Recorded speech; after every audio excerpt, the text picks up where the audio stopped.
Hello everyone and welcome back to the Enterprise Monkey Show with Head of Growth at Enterprise Monkey, Brandon Burns, and your co-host, CEO of Enterprise Monkey, Amir Kutub. How are you? I'm good, thanks. How are you? I'm very well. It's been a little while since we've recorded a podcast, so I'm excited to have had the opportunity to do this again. Absolutely, yeah. And today's first episode is really key. We're going to talk about how do you turn an app into a game, and we're also going to talk about gamification and the popularity and the effectiveness of this as a way to launch an app. So for those of you listening on Spotify, iTunes, Stitcher, SoundCloud, TuneIn, iHeartRadio, don't forget to rate and review us. It helps us immensely. And those of you watching on YouTube, welcome back, and we hope you enjoyed today's episode. So I'm going to throw now to our co-host, Amir Kutub, and I might get Amir to tell us initially what gamification actually is and means, and what it means to have an app built in the form of a game. So Amir, maybe you can enlighten everyone and tell us about this craze that is gamification. Absolutely. So we all love games, Brandon. You know, when we were kids, we used to play games. A lot of people like to play games, even sort of growing up as well. So this weekend, I spent a lot of time playing sort of games with my family, for example. Now, gamification is actually the process that actually use this psychology of human beings of being involved in games and loving the whole competition aspect of the things and the scoring aspect of things to actually enable them to achieve certain tasks. Yes. Which means that we as human beings have got this instinct of being competitive, knowing how we are scoring against each other's, but also getting points or getting sort of brownie points, as we say, on doing something good. Yep. So gamification is a methodology that can be actually used in making someone learn something, making someone do something. So it can be used in a not-for-profit space where people are actually doing something for charity, and you can sort of create enable gamification in that to make them more competitive or reward them for what they are doing. Mm-hmm. You can enable that in learning, and something that used to be as boring as learning one thing at a time can be turned into a game or can be enabled by gamification so that they can start to actually enjoy the whole process. That's fantastic. So what stands out to me there is engagement. So having an app in the form of a game is a pretty surefire way to have really good user engagement. And the reason why I think that stands out as being so important is because when building a minimum viable product and launching your app, we always talk about this. If you can display engagement and people being extremely engaged in using the app and wanting to explore all the features and work with others and message and play a game opposite someone, that engagement is key to showing an investor and also to validating your product as being something that's really popular and useful to the market. So maybe I'll segue here to get you to talk about an example of a client that we've actually built a game for and the results and the experience that we've seen to date. Absolutely. So I would like to talk about one of the startup founders that approached us, and what they wanted to do was they wanted to achieve a learning tool that teachers could use and engage the whole classroom. So he came up with the idea of a quiz word game, which is basically a quiz crossword game. Yes. That teachers could create. So for example, if I'm a science teacher and I want to create a quiz, what I can do is I can just go in the back and enter the science questions and answers. Yes. And then just open it up for the students. Mm-hmm. So it is now being adopted by Herald Sun in their kids news section, and the schools are actually using it to educate their students on geography, on science, on history and everything. Mm-hmm. So the way it really works is that the teachers will lecture the students on any specific topic, but then to test their knowledge and engagement, they will create a game by as simple as entering the questions, entering the answers. It will automatically create a quiz word game, and then students can actually jump onto that game and play that. So what students are feeling is that they are just taking part in a competition, playing and enjoying with their friends, but what's ultimately doing in their subconscious is actually giving them the information that they need for the better future. Great. All right, that's awesome. So the app is called Quizword. Yep. It's actually live as we speak. So those of you watching and listening, you can check it out and actually participate and try it out. We're going to share a link to it in the bottom of this post. So when you're listening and watching to this episode, we'll share you a link to Quizword.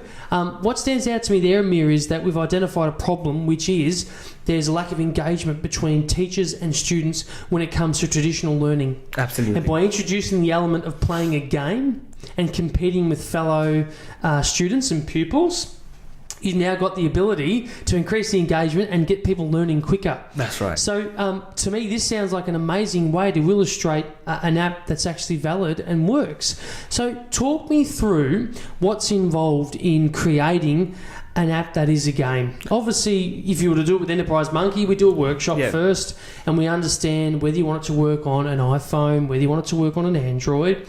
But talk to me about the intelligence that's involved in creating a basic game and how long that would take, and what's the difficult part and the easy part of building a game app. Absolutely. So a game app doesn't need to be a game completely. Okay. What you can always do is you can actually have an app that has got some parts of the gamification. So it can have the social elements part of it. It can have a point system or a reward system or a leaderboard.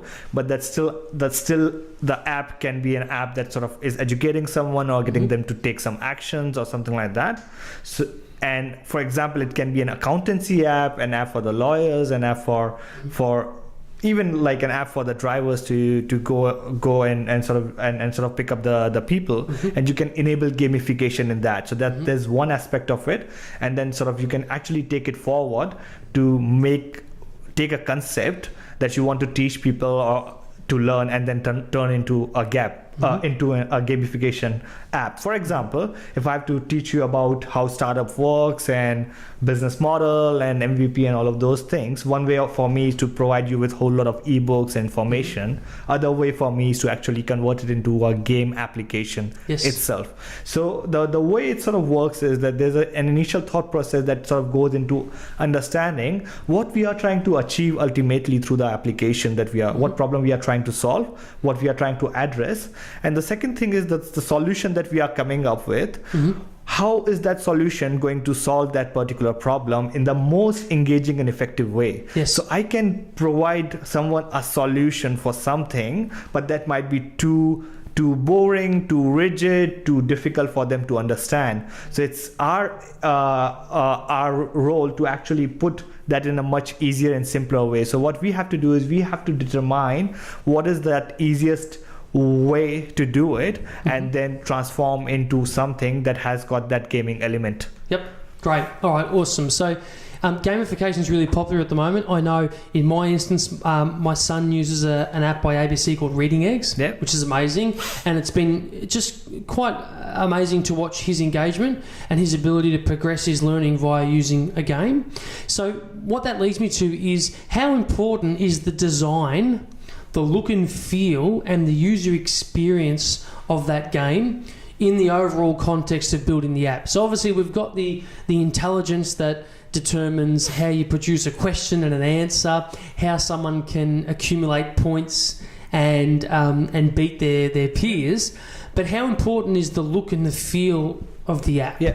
So as a user, I'm not going to understand what coding is behind the application, what logic there is, or how intelligent the app is. I don't care about it. All I care about is the experience that I'm going to have and whether I'm enjoying that experience or not. And that is actually guided by UI and UX. So when I say UI is the user interface in terms of the design that they are seeing and how they're interacting with the website, and UX, which refers to the user experience, is about how user is progressing from one stage to another or from one screen to another, and how easy they can use it. So for example, dating used to exist for a long time, and there was matchmaking websites that were always there. But the way Tinder revolutionized the industry was it made it so easy for the people to swipe right or swipe left according to their preferences. So it's more about enabling these gestures and keeping things very simple and easy to use, and having that optimum design so that people get hooked onto it. Yep, fantastic. Well, I personally have seen gamification used in so many different scenarios, not only just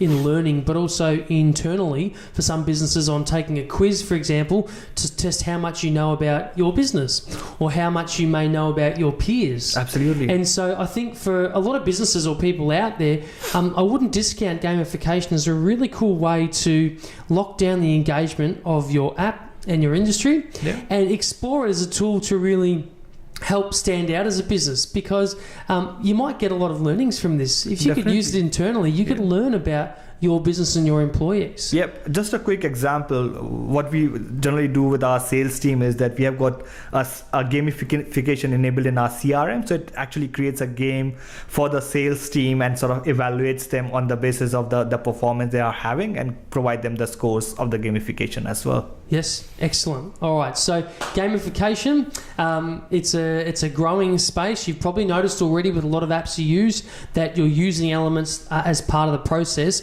But if you want to find out more, just contact us here on the blog. We'll share a link to gamification and what exactly it means, and most importantly, we'll show you a live example of that product Quizword that we've built.